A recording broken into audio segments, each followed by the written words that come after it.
Hãy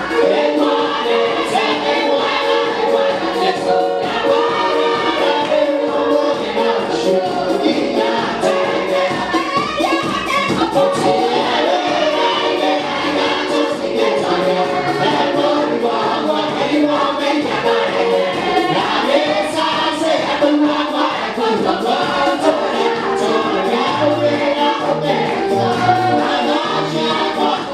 Ghiền Mì Gõ để không bỏ lỡ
zako.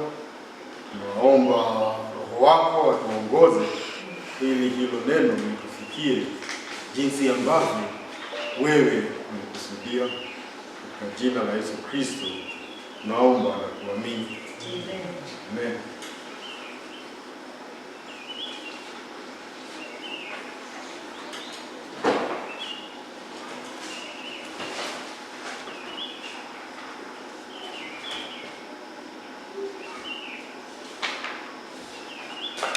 Mwokozi wetu Yesu Kristo asifiwe. Ni siku nyingine njema Bwana ametupa tuje mbele zake kujifunza neno lake. Nakumbuka ya kwamba hata yeye mwenyewe alidhamini sana neno lake, kwa sababu alisema hao watu nimewapa neno. Kwa hivyo neno ndilo ambalo linatuimarisha, neno ndilo ambalo linatuokoa, kwa sababu tuliposikia tuliamini. Kwa juma hili na juma lijalo tutakuwa tunafanya tu muhtasari, kwa sababu tulimaliza somo letu katika hiki kitabu cha Waebrania. Kwa hivyo wiki hii na wiki ijayo Mungu akitusaidia ni muhtasari. Kuona kila mlango tulikuwa tunaambiwa nini. Kwa sababu hapo vile tunasoma ni kuzingatia kwa bidii zaidi tusije tukapotoka, kwa sababu tusipozingatia tutapotoka. Tusipozingatia tutakutana na mafundisho gushi, mafundisho ambayo hayaambatani, yanaonekana mazuri, lakini ukiyachunguza kwa kina unakuta kabisa yamekataana. Na ilikuwa hatari ambayo ilikuwa na hili kanisa la Waebrania. Na kama vile tunakumbuka, hilo ndio lilikuwa kanisa la kwanza. Lakini hata kabla hilo kanisa kulikuwa kanisa lingine. Wadani, nakumbuka watu ambao hawakufuatana na Yesu lakini walienda kuhubiri habari zake. Kwa hivyo unaona kanisa kwa sababu liko na uzima. Hawa wakaona sisi hii kazi ya kutoka hapa kwenda hapa na tumesikia habari na tumeamini. Wao wakaanza kuhubiri. Na ndio wanafunzi wa Yesu walipowakuta wakaanza wakakataza, wakaambia hapana, hao ni wetu. Kwa hivyo mradi neno la Mungu linahubiriwa sawa sawa, hao ni wetu. Kwa hivyo leo ni kwenda tu kwa haraka tuone kila mlango, lengo la kila mlango ama lilikuwa linasema nini. Basi tutaanza na mlango wa kwanza. Kwa hivyo Kiswahili haitoi kwa Kiswahili. Kila mlango tunaongea mambo mawili tu. Mambo ni mengi, lakini tunaongea mambo ambayo yanalenga somo ambalo liko hapo katika huo mlango, katika hiyo milango 13 ambayo tulisoma katika Waebrania. Sasa mlango wa kwanza, jambo la kwanza ni mwandishi, ya kwamba katika Agano Jipya ni hiki tu ndicho kitabu ambacho mwandishi hajulikani. Na wataalamu wameongea, wengine wanasema hapana, si Paulo, kwa sababu Paulo alikuwa anaandika hivi. Wengine wanasema labda ni Yakobo, wengine lakini wanakubaliana ya kwamba ambaye aliandika alikuwa ni mtu shupavu kwa neno, alielewa na alielewa historia yote ya wana wa Israeli. Kwa hivyo ni mtu ambaye alijua. Na jambo ambalo mimi katika akili zangu kufikiri, mimi hapo namuona Paulo. Sababu tulipofunga wiki iliyopita tuliona ya kwamba alisema Timotheo, ati Timotheo sasa ameachiliwa na nitakuja na nyinyi kwenu. Akasema ndugu wa Italia wametuma salamu. Ni wakati alikuwa Rumi, Italia. Kwa hivyo inaonekana kama Paulo, lakini sitasema ni Paulo, lakini kama mimi tungekuwa tunapiga kura ningesema ni Paulo. Hata wengine wasema hiyo si lugha yake, lakini kwa hivyo hatujui. Lakini uzuri ni ya kwamba hawa watu bila shaka walijua ni nani, kwa sababu kama leo nikija niwaambie hamjambo, niko na barua hapa na sijui nani ameandika. Niwasomee labda mtasikilize, lakini hamtabeba weka maanani. Kwa hivyo hawa kusema ya kwamba barua walienda na wakaichukua na mpaka leo hiyo barua iko, ina maana walijua nani ameandika. Wenyewe walijua ijapokuwa haikuandikwa, na ni vizuri. Hiyo kwangu inanipatia nguvu kujua ni neno, kwa sababu yote ambayo yametajwa hapo yanaambatana na historia ya Waisraeli na pia yanaambatana na huduma ya Bwana na Mwokozi wetu Yesu Kristo. Kwa hivyo ni sawa. Kwa hivyo mambo ya mwandishi tutaiacha hivyo, hatujui ni nani, lakini siku moja tutajua, kwa sababu si tutafika kule ambapo mambo yote yatakuwa wazi. Sasa labda hata wewe wagani unangoja kumuona Ibrahimu, si utamtafuta na utaongea, umwambie mzungumze, sababu wote tutakuwa pamoja. Ndio nakumbuka nisikia radio wakati kulikuwa kipindi cha dini, alafu mtu alikuwa anasema vile ati mimi ningetaka ni kuona Musa, nimuulize wakati hao watu walinini, ulikisikiaje wakati walisema watakupiga mawe? Sasa labda wewe watu utataka kuuliza Ibrahimu wakati aliambia kijana naenda, mimi na kijana tunaenda, akaambia wale vijana, nyinyi mbaki, mimi na kijana tutaenda na tutafanya nini? Tutarudi. Na anajua ni nini amekufanya. Lakini maandiko yanatuambia yeye kwa sababu ya imani alijua huyu Mungu hata nikimchinja atamfufua. Kwa hivyo hiyo ndiyo imani. Basi jambo la pili liko sasa, kini cha hapa ama somo la hilo mlango ni bora zaidi.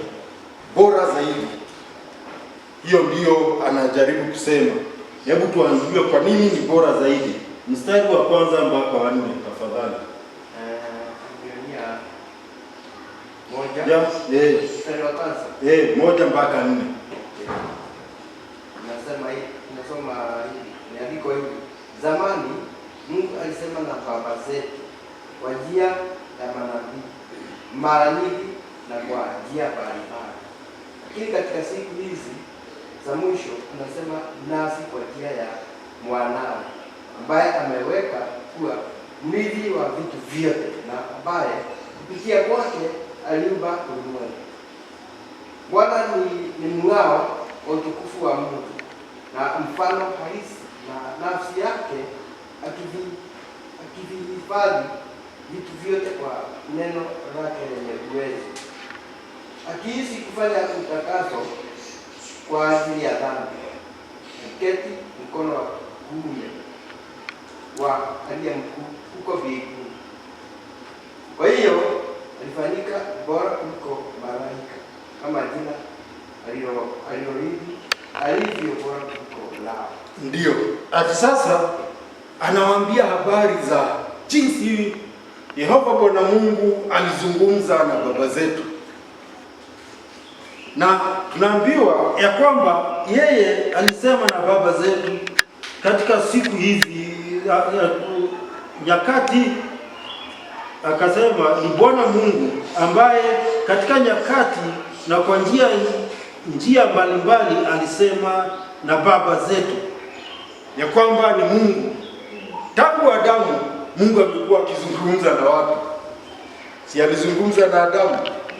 Kwa hivyo alitumia malaika, wakati mwingine anatuma malaika, wakati mwingine anatuma manabii. Lakini tunaambiwa hizi siku za mwisho, kwa sababu Yesu Kristo alipokuja alikuja kukamilisha mpango wa Mungu, na ndio sababu akiondoka akasema, nikienda naenda kuandalia mahali, alafu nitarudi ili nilipo na nyinyi muwepo. Kwa hivyo hizi siku za mwisho walijua, na sasa hakuna kipindi kingine tunangojea, hakuna ujumbe mwingine tunangojea, kwa sababu sasa tunaambiwa yule ambaye alikuja alikuwa mwana, si malaika alituma na si nabii. Yeye mwenyewe ambaye alisema huyu ni mwanangu ambaye leo nimemzaa. Wakati Yesu Kristo alizaliwa na Mungu hatujui, lakini Mungu anasema huyu ni mwanangu ambaye nimemzaa, na huyo akakuja. Na tunaambiwa alipokuja alifanya akikupitia huyu, tangu mwanzo walikuwa na yeye, na Mungu tunasema hana mwanzo, si ndio? Kwa hivyo hata si kama vile ningekuambia mwaka uliopita ama miaka 5 ama hivi. Hapana, yeye alikuwa hapo na akasema huyu ni mwanangu, na wakakuwa na yeye, na wakiwa na yeye sasa wakaumba kila kitu. Na walipoumba kila kitu, katika mazungumzo yao tunaambiwa kwamba Yesu Kristo alisema, akiwa mwana, hakuwa anaitwa Yesu Kristo, akasema nipe mwili niende tuokoe hao watu, na Mungu akamtoa. Kwa hivyo tunaambiwa sasa basi, baada ya kumaliza hiyo kazi ya kulipa deni ambayo ilikuwa ya wanadamu na Mungu, tunaambiwa alirudi mahali alikuwa ametoka. Kile kiti chake akaenda kakaa mkono wa kuume. Mkono wa kuume wa Juma, si ndio? Yule mtu unaamini sana anakaa. Ndio ukiwa na kitu unataka kumwambia, unamwambia, si ndio? Unamnong'onezea. Unamwambia achana na huyo. Na sasa wengine hawajui nini nimesema. Sasa ndio tunaambiwa. Kwa hivyo akapewa jina bora zaidi, kwa sababu ye mwenyewe jina lake lilikuwa bora zaidi, mwana, si malaika, si nabii. Kwa hivyo Yesu Kristo tunaambiwa hapo, yeye ndiye bora zaidi kwa ulimwengu huu. Hakuna mwingine tunangojea. Amen. Amen. Haya, twende mlango wa pili. Mlango wa pili kuna kitu kinaitwa kinaitwa wajibu. Ya kwamba kama amemtuma mwanaye, sasa je, sisi ambao tumetumiwa ni wajibu gani? Kama siku ya leo bwana mmoja anaweza kuja hapa nasema nataka kuona mchungaji. Si mchungaji ataenda muone, amwambie mimi ni ndio wa nipo nimetoka wapi? Kigumo, nimetumwa na DC. Si utamsikiliza huyo mtu? Ama OCS wa haja hapo wa Mvivi aniambia nimetumwa hapa kwa mtu anaitwa Juma nimwambie kitu. Sasa ndio tunakuwa jina bora. Sasa ukipata huyo mtu amekuja, si una wajibu akija upewe ujumbe wa tuseme wa yule mkuu wa wilaya kaunti ya Murang'a, commissioner wa Murang'a. Sasa hivyo ndivyo. Basi sisi tuna wajibu. Hebu tusomee tuone kitu kinaitwa zaidi. Mstari wa kwanza mpaka wa 4 pia. Kwa hiyo imetupasa kuwa waangalifu sana kuhusu kile tulichosikia, ili tusije tukafiana. Kwa kuwa kama ujumbe ulionenwa na malaika ulikuwa imara, na kila uasi na kutii tulipata adhabu ya haki, je, sisi tupataje kupona kama tusipojali wokovu mkuu namna hii? Wokovu huu ambao mwanzo utaangazwa na Bwana ulithibitishwa kwetu na wale waliosikia. Pia Mungu alikushuhudia kwa ishara, maajabu na kwa miujiza mbalimbali na karama za Roho Mtakatifu alizozigawa kulingana na mapenzi yake. Ndio. Ati sasa tumeambiwa ujumbe umekuja. Mimi niko hapa nisikie umepata ujumbe kutoka OCS itabidi ni upokee huo ujumbe. Kwa sababu unapopokea ujumbe mara moja unakuwa na wajibu. Na wajibu unakuwa ni hiari yako kulingana na Mungu. Na hata mtu akitumana nipewe ujumbe, nitaamua kama nitafuata huo ujumbe. Umeambiwa saa hii utoke hapa, ama ukipata hii kesho saa fulani uwe mahali fulani. Yaani nikasema achana nao, huo ni puzi, sitaenda. Lakini nijue yule ambaye ametumana. Sasa basi tuna wajibu, kwa sababu tumepokea hilo neno, na wajibu ndio hiyo tumeambiwa ya kwamba wakati malaika waliongea watu walisikia, na yeyote ambaye alikataa neno la malaika ama la nabii wa Mungu, kuna matokeo mabaya yalimfuata. Ndio tunaambiwa kwamba Yesu, kwa sababu tunaambiwa tunapaswa kuzingatia kwa bidii zaidi tuliyoyasikia. Yale tumesikia tuzingatie kwa bidii zaidi. Ukiuliza mtu wewe una bidii, kila mtu, sijasikia mtu anasema hapana, mimi huwa mzembe. Si watu wote, hata ukiwaandika kazi kwa Juma unaona mwingine ni mzembe. Lakini akija kuja anakuambia, unajua mimi Wajuma nataka unipe kazi leo, lakini mimi huwa mzembe. Utamwambiaje? Enda. Mimi nataka mtu ambaye atafanya nini? Kazi. Na ndio sababu katika ule mfano Yesu Kristo aliotoa wa wale watu walianza biashara saa 3, saa 6, saa 9, saa 11, walilipwa mshahara mmoja. Kwa nini? Kwa sababu wale wote walipoulizwa mbona, walisema hatujapata nini mtu wa kutupa kazi. Hapo wazembe ati wamekaa tu hivyo wamepoa wanangoja. Kwa hivyo tunaambiwa tuzingatie yale tulisikia. Ya ajabu wazuma, si yale tutasikia, yale tulisikia, kwa sababu yale tuliyosikia ndiyo yalifanya tufanye uamuzi na tukaokoka na tukaingia katika huduma ya Mungu na tukakuwa na ujumbe na tukakuwa wajumbe wa Mungu. Lakini tufanye bidii ya kwamba wajuma, hata ukiona umetoa bidii yako yote. Nakumbuka tukiwa vijana tulikuwa tunasema hebu sasa tumie ile nguvu yako yote ile ulizaliwa nayo.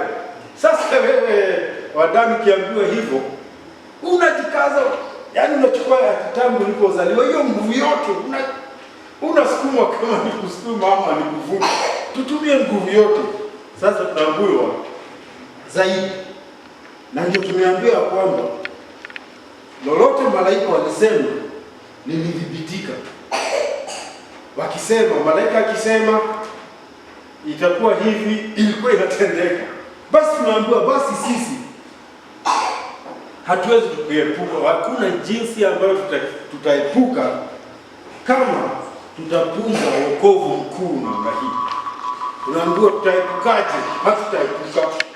Ule ngome umenenwa sasa si malaika, na tunaambiwa kwamba katika mambo yote Yesu Kristo alipokuja, Mungu alishuhudia yale ambayo yanaendelea yalifanyika. Tunaambiwa alishuhudia kwa ishara, maajabu na miujiza mbalimbali. Si Yesu Kristo alikuja na akafanya haya yote? Huyu Yesu Kristo mkumbuke, angeangalia mkuu amwambie mkuu, wewe tangu leo na wanaona, alafu si baadaye walikuja wakashangaa, bwana ule mkuu akauliza, kwani nyinyi? Sijui nimewaambia, mhubiri mmoja akasema malaika mbinguni walicheka sana waliposikia hivyo. Sasa kwani hao watu hawajui hiyo nani wako naye? Kwa sababu na mkuu hauko na ubaya. Nimesikia watu wakisema ati ulilaniwa kwa sababu ya ubaya. Hauko na ubaya, uliambiwa tu wewe kuanzia leo, kwa sababu haukupaswa kuwa na ubaya. Sasa kwangu ukienda hakuna maembe. Wiki iliyopita kulikuwa maembe. Ukija wiki ijayo utakuta hakuna maembe. Sasa utalaani hiyo mwembe ama ukata uwezi. Kwa hivyo ndio tunaambiwa ya kwamba hayo yote aliyofanya Yesu Kristo alidhibitika. Na yeye mwenyewe tunaambiwa ishara, maajabu, miujiza mbalimbali, lakini kwa mapenzi yake binafsi.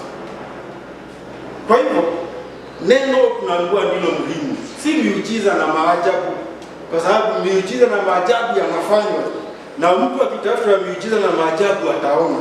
Lakini je, hiyo miujiza na maajabu yanaambatana na neno hilo la Mungu? Kama yaambatani, ujiulize swali. Amen. Jambo la pili, tunapata kitu kinaitwa upatanisho. Ni 14 mpaka 18 mlango huo wa pili. Nisome. Ndio, tafadhali. Basi kwa kuwa watoto wana nyama na damu, yeye pia alishiriki katika ubinadamu wao, ili kwa kifo chake apate kumwangamiza huyo mwenye nguvu za mauti, yaani Ibilisi, na kuwaweka huru wale waliokuwa utumwani maisha yao yote kwa sababu ya kuogopa mauti. Kwa kuwa ni dhahiri kwamba hakuja kusaidia malaika, bali uzao wa Abrahamu. Kwa sababu hii ilibidi afanane na ndugu zake kwa kila hali, ili apate kuwa kuhani mkuu mwenye huruma na mwaminifu katika kumtumikia Mungu, ili pia apate kufanya upatanisho kwa ajili ya dhambi za watu. Kwa kuwa yeye mwenyewe mteso alipojaribiwa aweza kuwasaidia wale wanaojaribiwa. Amen. Kitu kinaitwa upatanisho. Alikuja kufanya upatanisho, na huo upatanisho basi, wewe fikiri Mungu umewahi kusikia Juma ameshikwa na homa ama njaa ama amesota kama vile mimi wakati mwingine ninasota? Hapana. Ili aweze kusaidia wanadamu akafananishwa na ndugu zake, ili apitie yale wanapitia. Na ule mwili ambao ulikuwa nao ulikuwa mwili dhaifu, hakuwa ati mwili, hakuwa kama wale wanaitwa Superman. Alikuwa mtu wa kawaida, kwa sababu hata alikuwa anatembea hata anachoka. Ndio. Si unakumbuka wakati walikuwa wanapitia Samaria, akaambia nyie ndeni mtafute chakula, mimi nifanye nini? Na alikuwa na haki ya kuchoka, kwa sababu ukiangalia maisha yake ilikuwa kazi full time. Si unakumbuka alikuwa anawacha jioni, yeye anaenda kuomba. Anaenda kuomba, hadi atikulala mbali na anaenda kuomba. Alikuwa amechoka, akapitia hayo yote ili aweze kuwashindania, na akavuka msalaba, akasema yote yamekwisha. Basi ina maana ya kwamba aliposema yote imekwisha, alikuwa amefanya upatanisho. Sasa mwanadamu hana sababu ingine ya kuishi katika dhambi. Juzi nikaona katika mtandao watu wanazungumza kuhusu uovu ambao uko katika nchi yetu, na kweli uovu uko, si vifo pia viko, na tunaomba, lakini maombi yetu haitafanya ule mtu anakunywa pombe aache kunywa pombe. Uamuzi ni wake. Tunaambia sasa, alipokuja alifananishwa na sisi, na katika kufananishwa yeye mwenyewe aliteswa na kujaribiwa. Juma anapenda sana kuongea mambo ya watu wanaitwa Masadukayo na Mafarisayo na wanasheria, kwa sababu sasa wote walikuwa ni kumsumbua.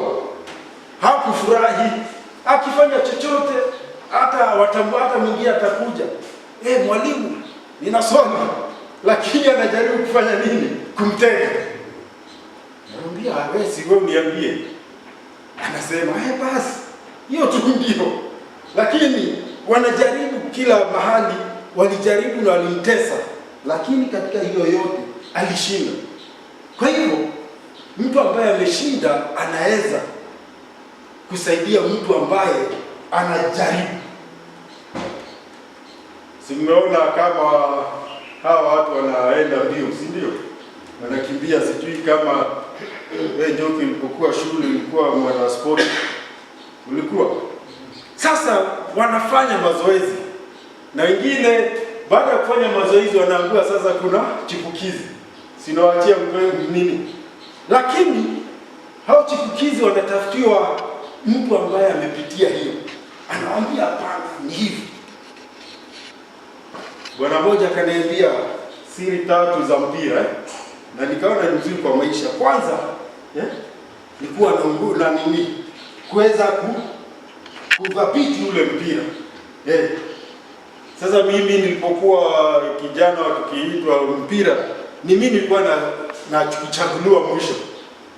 Ndio wabala zote nilikuwa napanga, ulikuwa captain wawili wanasema mimi nataka huyo, mimi nataka atoke. Hivyo. Mimi nilikuwa wa mwisho. Kwa nini? Hata wakanipa jina ilikuwa inaitwa Gak. Gak ni bure kabisa. Hiyo ndio kwa sababu mpira hata nikiwa nao sikuweza kudhibiti. Na ni mzuri kudhibiti mpira. Ya pili ni kuwa na nguvu. Lazima si mzembe, kama ni bio uwe nayo. Na kitu cha tatu nikaambiwa ni hauko peke yako. Uko na timu. Lazima. Na hata katika maisha ilikuwa hivyo. Sasa huyu akakuwa ni yeye amekuja, na sasa ni yeye amepitia. Kwa hivyo anatuambia hapana, usijali. Hiyo utafanya nini? Ukidhihakiwa, kuna mtu alijibu vibaya. Kuna mali alikasirika, akasema wewe sasa tutaonana. Hapana. Kwa sababu alipitia hiyo, tunaambiwa anaweza kutusaidia. Amefanya upatanisho na sasa yupo upande wetu atusaidie. Jambo la tatu hapa inaonekana kwa makosa, kwa sababu nimeandika wajibu mara ya pili na si wajibu. Wajibu tumeambiwa wajibu ni huo. Baadaye tutaona kusoma hapa. Ni samahani. Hiyo namba 3 andika fikiri. Fikiri. Hiyo fikiri.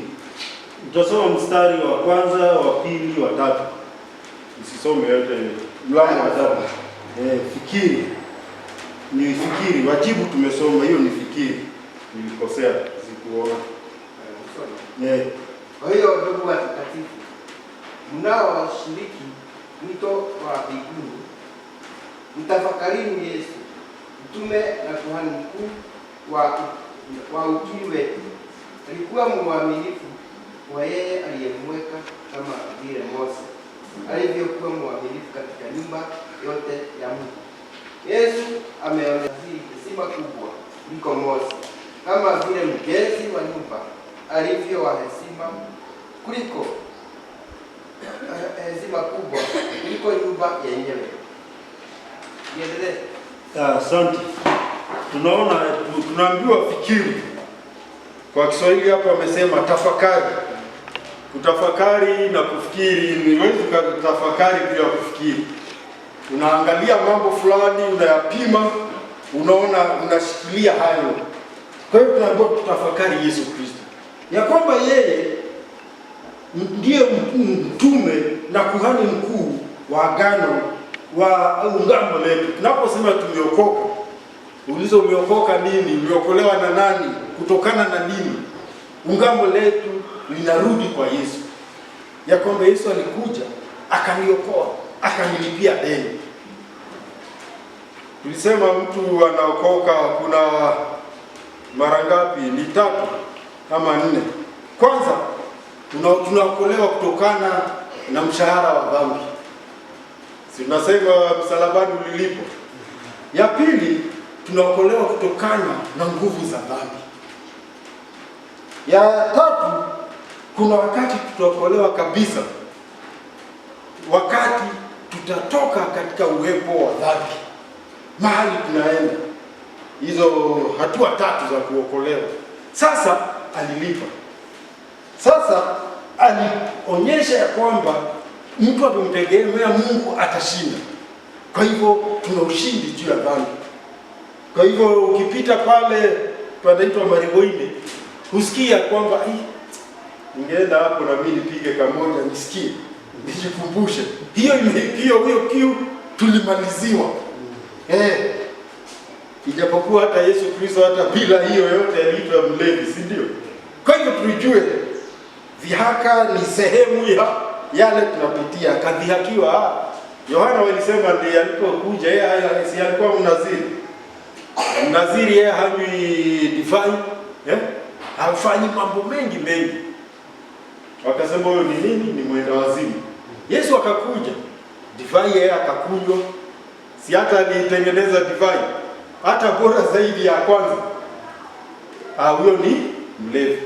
Lakini tunaambiwa tumfikiri yale alistahimili, na basi tunaambiwa hivi ya kwamba yeye yuko zaidi ya Musa, na iliwaambia hicho ndicho lengo la hicho kitabu cha Waebrania, zaidi ni bora zaidi, ya kwamba ni bora zaidi kuliko Musa. Si Musa, Yehova Bwana Mungu alimshuhudia ya kwamba hakuna nabii kama huyu, lakini tunaambiwa Musa yeye alikuwa mwaminifu kwa nyumba ya wenyewe, kwa sababu si ni kazi alikuwa amepewa, ameitwa. Lakini Yesu ni kazi yake, kwa hivyo anapata, tukimwangalia tukiwa ana heshima zaidi kuliko Musa, kwa sababu yeye ni nyumba yake, ni mali ya baba yake, anakuja kuangalia. Si kama Musa aliyetolewa akaambia utafanya hivi. Yeye walikubaliana na baba, akasema fanya nini? Nipe mwili niende, akashuka.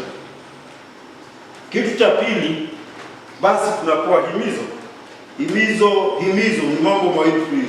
Naomba tu mambo mawili 12 mpaka 15 mpaka tunapewa himizo. Tunaambiwa aje?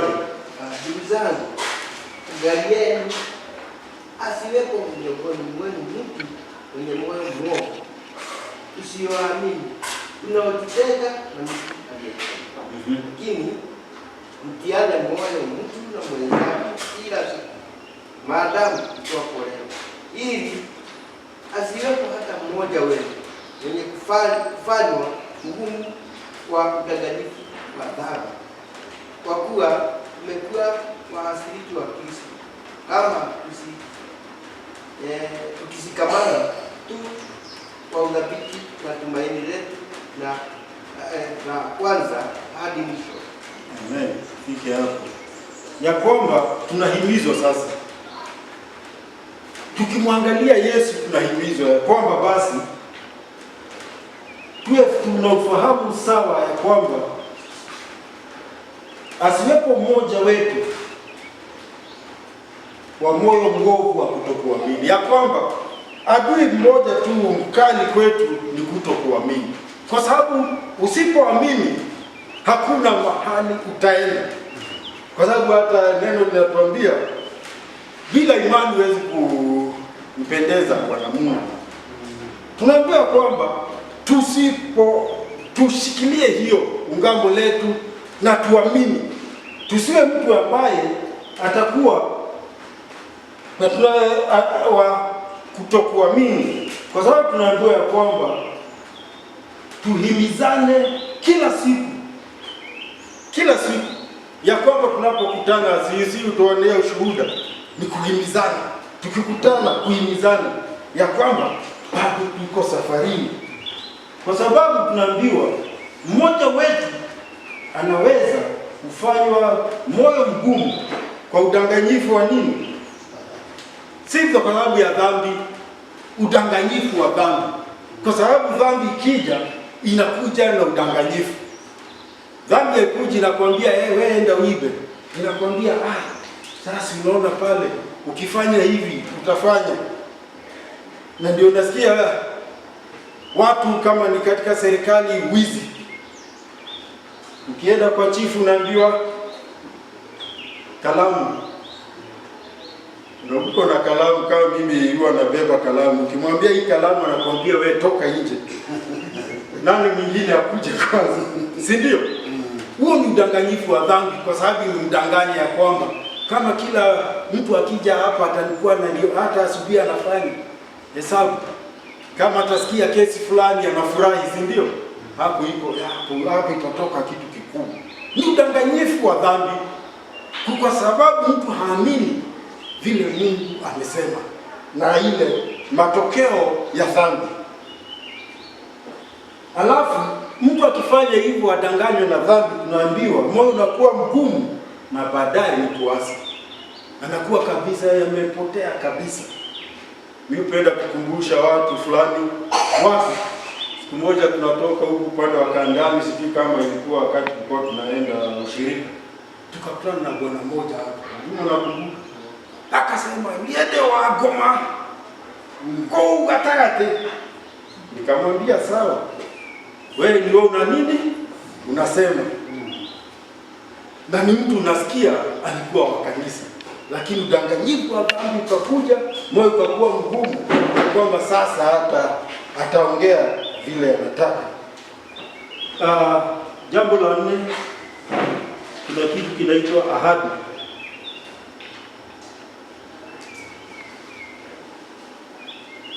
Ahadi mlango wa 4 mstari wa 1 na wa 2.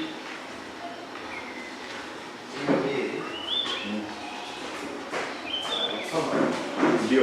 Kwa hiyo wakuwe bado haki ya kuingia rahani iko wazi, jihadhari ili hata mmoja wenu sija akaikosa.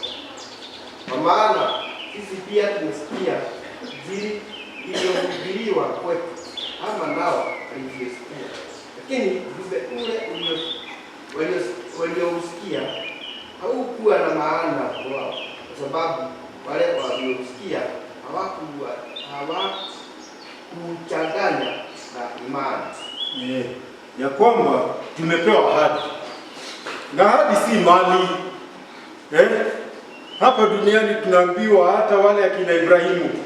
Ibrahimu alikuwa na mali hata kabla Mungu amuite alikuwa na mali. Na akapata zaidi hata watu wakamuokopa. Lakini tunaambiwa maisha yake yote yaliishi katika hema. Kwa nini? Kwa sababu alitazamia nyumbani ingine. Na tunaambiwa hata kama angekuwa na sababu ya kurudi, alikuwa na mahali angerudi. Hapo mtu wanaitwa maskini wale tunaitwa hohehahe. Hapo hivyo alikuwa na mali, lakini hiyo mali sio alishikilia. Si mnakumbuka hata alitaka kuongezwa mali akakataa. Wakati alienda vita, akasema hapana, mimi sitaki chochote. Kwa sababu alijua ahadi ile yuko nayo. Na hii ahadi ndio tumeambiwa iko bado, ya kwamba kuna mahali tunaenda. Lakini tunaambiwa kuna hatari. Kwa sababu tunaambiwa hata walikuwa mbele, hilo neno walisikia. Lakini hilo neno walipolisikia likakuwa tu kwa masikio. Na siku na watu wanafanya hivyo, anaenda kanisa. Ukimuza sasa, ndugu dada, sifanye uamuzi bado, kwa sababu hajakubali kuchanganyisha hilo neno na imani. Kwa hivyo neno ni hilo. Na basi sisi tunaambiwa basi Mungu amesema hao hawakufikia hiyo ahadi kwa sababu walikosa kuamini. Na tunaambiwa basi hiyo kazi ambayo Mungu alimaliza siku ya kwanza tu alipoumba, alimaliza hiyo kazi yote. Kwa sababu hata ukisoma mambo ya Yesu Kristo tunaambiwa katika kitabu cha Ufunuo ati mwana yule kondoo alichinjwa kabla dunia kufanya nini? Kuumbwa. Yesu Kristo alikuwa amekufa kwa sababu Mungu alikuwa ameona hiyo ikifika, mambo yakifika hapa. Kwa hivyo ahadi iko, lakini kuna hatari kama neno ambalo tunasikia hatutalichanganya na imani. Hiyo ndio inafanya tofauti. Jambo la pili, 14 mpaka 16, kitu kinaitwa huruma. Ahadi ni hilo neno la ahadi ambayo tumepewa, tunaambiwa kuna huruma. 14 mpaka 16. Kwa kuwa tunaye kuhani mkuu yuko wote ambaye ameingia mbinguni, Yesu mwana wa Mungu, basi na tusikamane sana kwa udhabiti na ule ukiri wa imani yetu. Kwa kuwa tuna kuhani mkuu asiyeweza kuchukuliana na sisi katika udhaifu wetu, lakini tunaye mmoja ambaye alijaribiwa kwa kila namna kama vile sisi tunajaribiana, lakini yeye hakutenda dhambi. 16. Basi tukikaribia kiti cha rehema kwa ujasiri, ili tupewe neema na kupata neema ya kutusaidia wakati wa mahitaji. Ndio ya kwamba tuna kuhani ambaye ni tofauti. Tumesema Waebrania ni kuhusu bora zaidi. Kulikuwa kuhani mkuu wa kwanza akiwa Haruni, na wakaendelea makuhani mpaka siku ya Yesu, wakakuwa yule aliyeitwa Kayafa na yule mwenzake aliitwa nani? Kayafa na nani? Ananasi na Kayafa walikuwa wanafanya, lakini kazi yao ilikuwa kwenda tu. Lakini tunaambiwa huyu alipitia hayo yote, lakini hakutenda dhambi. Kwa hiyo ana huruma, anajua vile mtu anasukumwa na mambo. Kwa hivyo tunaambiwa tuwe na ujasiri kukaribia kiti cha rehema. Si kile kilikuwa nyumba ya pazia, hicho pazia ilipasuliwa. Kuna kiti cha rehema kiko mbinguni, na yeye ameketi hapo. Kwa hivyo tunapomtazama Yesu na kumwambia tusaidie, ana huruma, kwa sababu anajua maisha vile yako hapa duniani na mambo ambayo watu wanapitia. Ya tano, tunaambiwa kitu kinaitwa ukuhani, mlango wa 5. Utasoma mstari wa 5:1, utasoma 5 na 6, mistari miwili tu, kwa sababu wakati umesonga. Waebrania, tunaona wito, tunaambiwa ukuhani, tuone wito huu wa ukuhani huu ambao tuko nao sasa. Pia Kristo hakuitwalia yeye mwenyewe kwa kuwa kuhani mkuu, bali Mungu alimwambia, wewe ni mwanangu, leo mimi nimekuzaa. 6. Pia mahali pengine asema, wewe ni kuhani milele kwa mfano wa Melkisedeki. 7. Usome 7. 6 sote somo 7. Katika siku za maisha ya Yesu hapa duniani alimtolea maombi na dua pamoja na kulia sana na machozi, awezaye kumwokoa na mauti, naye Mungu akamsikia kwa sababu ya kutii kwake kwa unyenyekevu. Hiyo ni 7. Ya kwamba wito wa Yesu Kristo si mtu tu aliamka asubuhi moja akaenda kwenye hekalu na akaamua mimi naweza nikakuwa kuhani.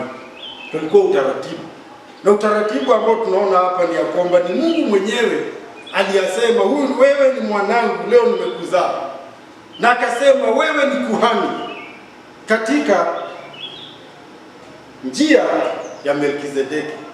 Melkisedeki, tukisoma Biblia tunaona wakati Ibrahimu alienda vita, ati alikutana na kuhani wa Mungu. Sijui ni ajabu, hatuelewi hiyo alikutana, ati wewe habari yako unajua mimi, hatuelewi hiyo. Lakini si Ibrahimu alikuwa anaongea na Mungu. Nafikiri Mungu alimwambia sasa huyo kuna mtu anakuja. Kwa hiyo yeye hakuwa na maswali, kwa sababu tunaambiwa alikuwa anaitwa Melkisedeki na ni mfalme wa Salemu, si ndio? Na hakuna mahali kama hapo. Huwezi kaenda sasa, si leo tunaweza tukaenda na tuende huko kunaitwa Gaza, tuende Jordan. Na mimi nasema nikipata nafasi kwenda Israeli niende Jordan, nitabatizwa kubatizwa tena, nisikie vile Yesu alisikia. Sasa huyu Salemu si mahali palikuwa kwa tungeenda, lakini Ibrahimu akaambiwa. Kwa hivyo hata ile nyara yote alikuwa amepata akampa huyo kama mfalme, na kama hiyo ilikuwa ukienda na upokee nyara, mfungu cha 10 ya zaka unampa, na tunaambiwa alipompa akambariki.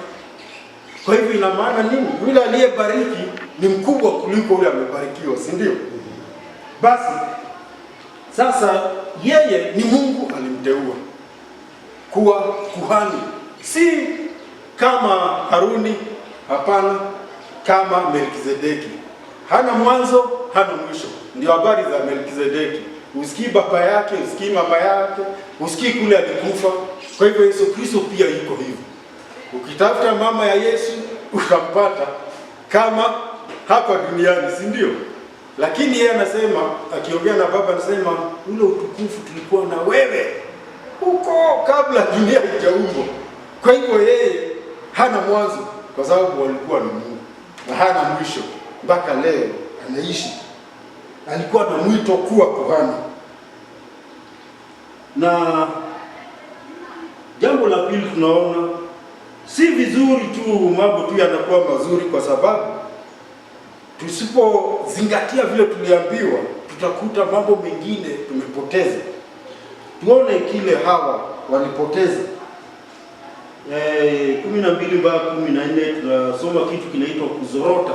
Kuzorota ni kuharibika na kuendelea kuharibika. Kitu kibaya kinakuwa kibaya zaidi. Hiyo ndio kuzorota. Hebu tusomee hapo tafadhali. 12 mpaka wapi? Sawa, 12 na 13. Mistari hii inatosha.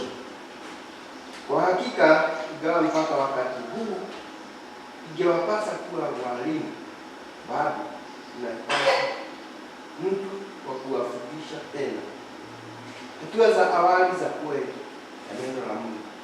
Mnahitaji maziwa wala si chakula kigumu, kwa maana yote aisiye kwa kunywa maziwa bado yeye ni mtoto mchanga, hana ujuzi katika mafundisho kuhusu neno la haki. Tunaambiwa nini? Ya kwamba hata baada ya kupokea huu ujumbe na kumwamini Mungu na kuokoka na kufanya mambo mazuri, kuna hatari ya kukoma na yote ambayo tumejifunza kupotea. Kwa nini? Hawa wanaambia ya kwamba hawa watu walipaswa kuwa walimu.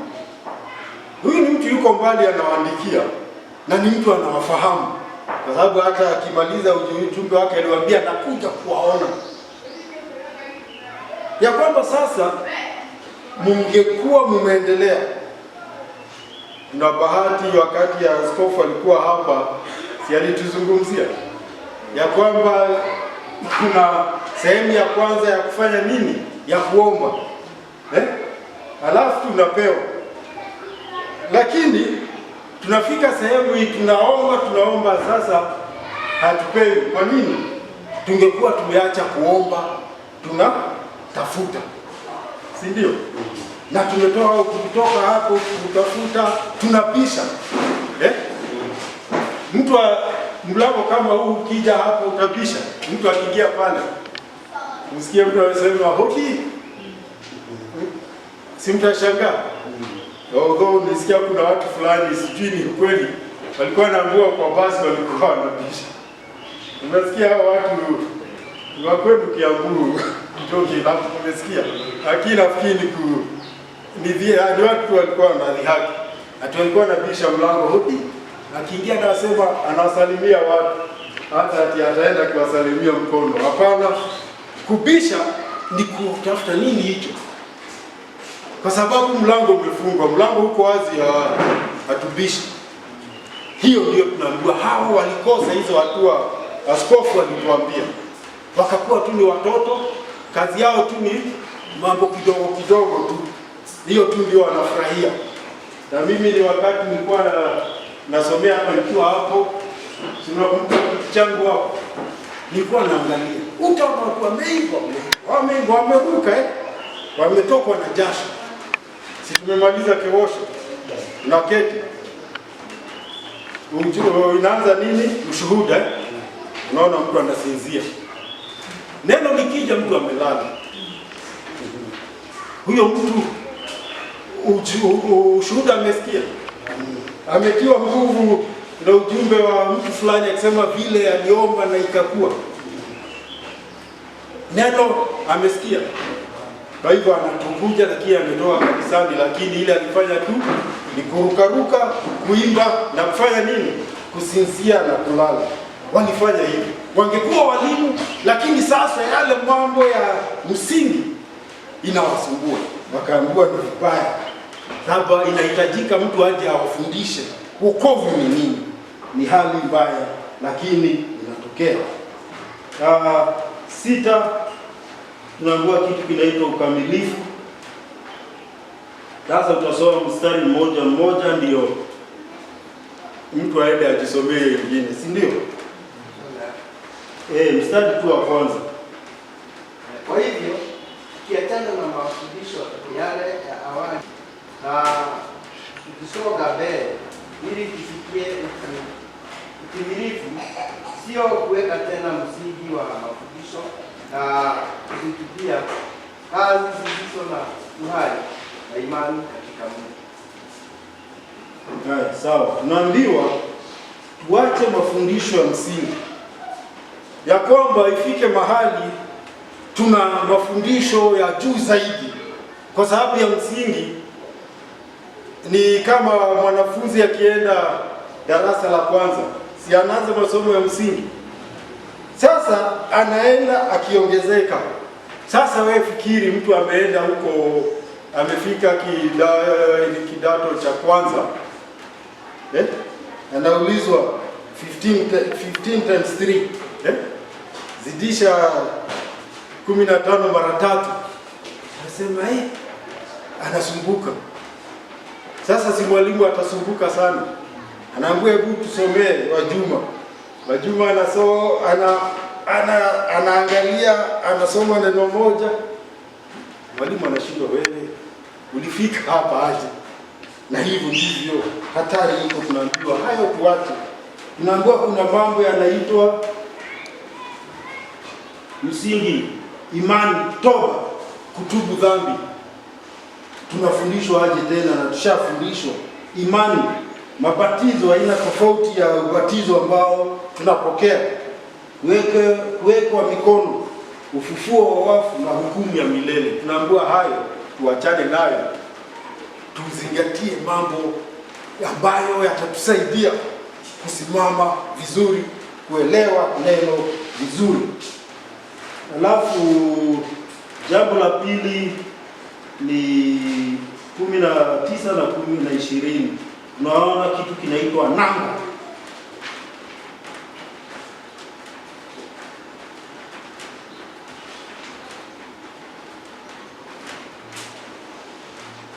Huko hapo 19. Niko. Nisome. Tafadhali. Nisome 19 na 20. Tunalo tumaini hili kama nanga ya roho iliyo imara na thabiti. Tumaini hili ikia katika sehemu takatifu iliyoko nyuma ya pazia, mahali ambapo Yesu mkombozi wetu aliingia kwa niaba yetu. Yeye amekuwa kuhani mkuu milele kwa mfano wa Melkizedeki. Amen. Tunaambiwa kitu inaitwa nanga. Nanga tunajua, labda tumeona picha, ni chuma fulani ambacho kinawekwa meli kubwa zinabeba zinatupwa huko, alafu inashikilia meli iwache kusukumwa na mawimbi, inaisimamisha. Kama ule wimbo tunasema, hata nikisimama mbele yangu ya Mungu moyoni nitakuwa sina uoga, si ndio? Kwa sababu imani ndio tunaambiwa, na tumaini. Hapa hatuambiwi imani, tunaambiwa tumaini hili la milele linapaswa kuwa kama nanga, ndio linatushikilia katika tunaposukumwa na mawimbi ya dunia, kwa sababu tunaambiwa ya kwamba yeye Kristo akiwa ndani yetu na tuna hiyo imani, tutaweza kuwa na ujasiri kuingia huko ndani patakatifu penyewe, ambapo kuhani tu ndiye angeingia. Sasa mimi nimeruhusiwa, kwa sababu nikifunga macho nikiomba, maombi yangu yanafika. Sina haja ati nitaombewa, sina haja kutuma pesa namba fulani ati niombewe, sina haja kutuma pesa namba fulani nitabiriwe. ama niambiwe nini ambacho kinanikula, kwa sababu nina imani na ninatembea na Mungu na tuko pamoja naye, na Yesu Kristo huyu ambaye ni tumaini langu ameketi katika kiti cha ufalme wakiwa na baba yake. Kwa hivyo ni juzi tulipokuwa na mkutano, Reverend, sijui ilikuwa wewe ama ni nani, ama ni Reverend Duo, alisema mimi siwezi, Mungu hawezi akaniloga mimi. Ataniloga aje?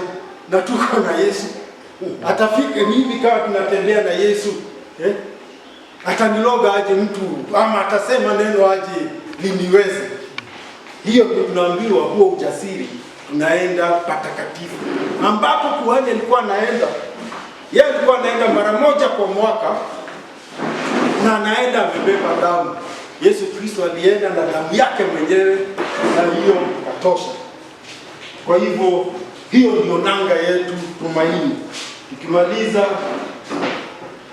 tunaambiwa mkuu zaidi, Waebrania agano, tunaambiwa mkuu zaidi, tunaambiwa kitu kinaitwa agano.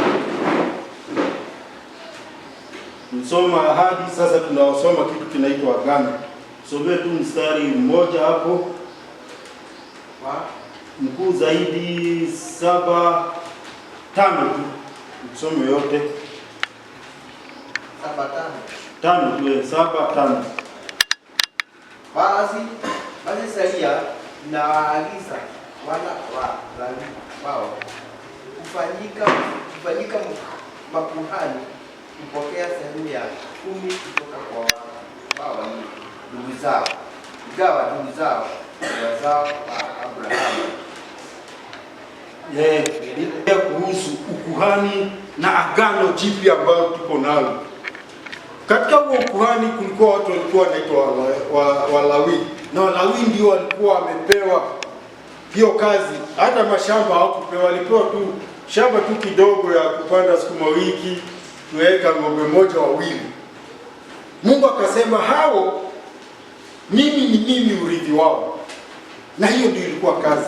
Lakini tunaambiwa Yesu alipokuja, yeye alikutoka kabila gani? Nani anajua alikuwa kabila gani Yesu? Mgalili, hata hakuwa Galili, na anakuna kabila inaitwa wa Galili. Galili alienda tu huko kuishi Galilaya. Alikuwa si wote walikuwa Wayahudi, hata Walawi. Yesu kabila lake tumeshindwa. Haya, alikuwa kabila la Yuda, la Daudi, kabila la Yuda.